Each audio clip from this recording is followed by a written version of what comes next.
അമേരിക്കക്കും ഇസ്രായേലിനുമെതിരെ ആഞ്ഞടിച്ച് ഇറാന്റെ പരമോന്നത നേതാവ് ആയത്തുള്ള അലി ഖമീനി അമേരിക്കയെ പേപ്പട്ടി എന്നും ഇസ്രായേലിനെ രക്തരക്ഷസ് എന്നും അദ്ദേഹം വിമർശിച്ചു.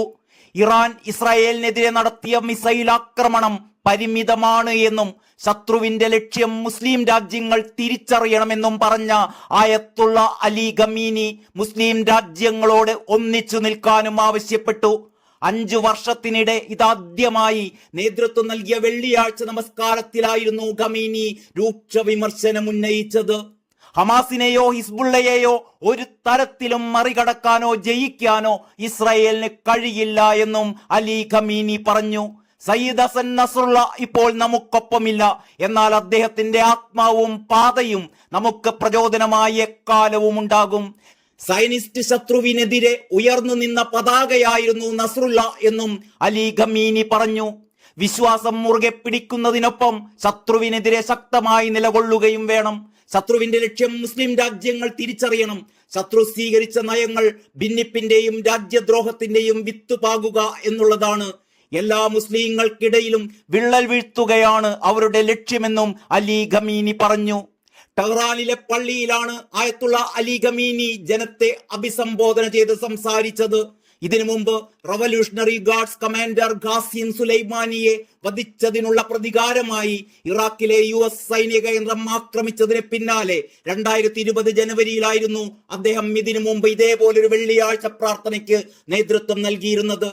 കഴിഞ്ഞ വർഷം ഒക്ടോബർ 7-ന് ഹമാസ് ഇസ്രായേലിലേക്ക് നടത്തിയ ആക്രമണത്തിൽ 1200 പേർ കൊല്ലപ്പെട്ടതിനെ തുടർന്ന് മധ്യേഷ്യയിലാകെ സംഘർഷം ഉടലെടുത്തിരുന്നു. ഈ സംഭവത്തിന് 1 വർഷം തികയാൻ 3 ദിവസങ്ങൾ ബാക്കി നിൽക്കെയാണ് ഇറാന്റെ പരമോന്നത നേതാവ് ആയത്തുള്ള അലി ഖമീനി വെള്ളിയാഴ്ച പ്രാർത്ഥനയ്ക്ക് നേതൃത്വം നൽകാനെത്തിയത്. ഇതിനിടെ പശ്ചിമേഷ്യൻ സംഘർഷത്തിൽ ഇന്ത്യയുടെ ആശങ്ക വിദേശകാര്യ മന്ത്രാലയം പങ്കുവച്ചു. മേഖലയിലാകെ സംഘർഷം പടരുന്നത് അംഗീകരിക്കാനാവില്ല എന്ന് വിദേശകാര്യ വക്താവ് രൺധീർ ജയ്സ്വാൾ വാർത്താ സമ്മേളനത്തിൽ പറഞ്ഞു. മേഖലയിലെ രാജ്യങ്ങൾ ചർച്ചയിലൂടെ പ്രശ്നങ്ങൾക്ക് പരിഹാരം കാണണം.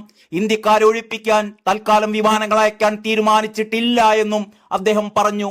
മേഖലയിൽ യുദ്ധ സാഹചര്യം വഷളായാൽ ഇന്ത്യക്കാരെ ഒഴിപ്പിക്കാൻ വ്യോമസേന തയ്യാറായി നിൽക്കുകയാണെന്ന് വ്യോമസേന മേധാവി എയർ മാർഷൽ AP സിംഗ് വ്യക്തമാക്കിയിട്ടുണ്ട്. ഇതിനായുള്ള പദ്ധതിയും തയ്യാറാക്കിയിട്ടുണ്ട്. സർക്കാരിന്റെ അന്തിമ തീരുമാനമനുസരിച്ച് നടപടികൾ കൈക്കൊള്ളുമെന്നും എയർ മാർഷൽ AP സിംഗ് പറഞ്ഞു.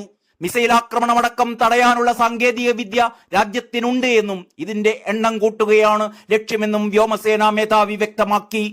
അതിനിടെ ഷാങ്ഹായ് സഹകരണ ഉച്ചകോടിയിൽ പങ്കെടുക്കാൻ ഈ മാസം 15, 16 തീയതികളിൽ വിദേശകാര്യമന്ത്രി S ജയശങ്കർ പാകിസ്ഥാനിലേക്ക് പോകുമെന്നും കേന്ദ്ര വിദേശകാര്യ മന്ത്രാലയം അറിയിച്ചു.